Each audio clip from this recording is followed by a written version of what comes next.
Ay po, Tatay Jesus. Ano po itong niluluto niyo po? Karyoka po. Nakakailang peraso po yung karyoka sa isang araw, Tay? Depende po sa topic mo. May naglalako.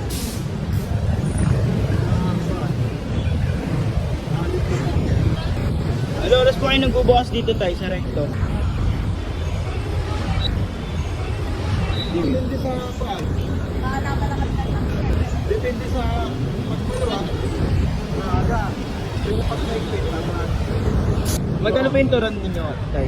25. 25 po. Karyoka, 20. Then sa banana cube mo magkano, Tay?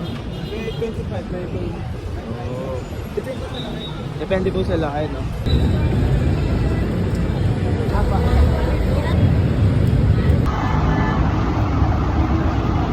May buko siya sa loob.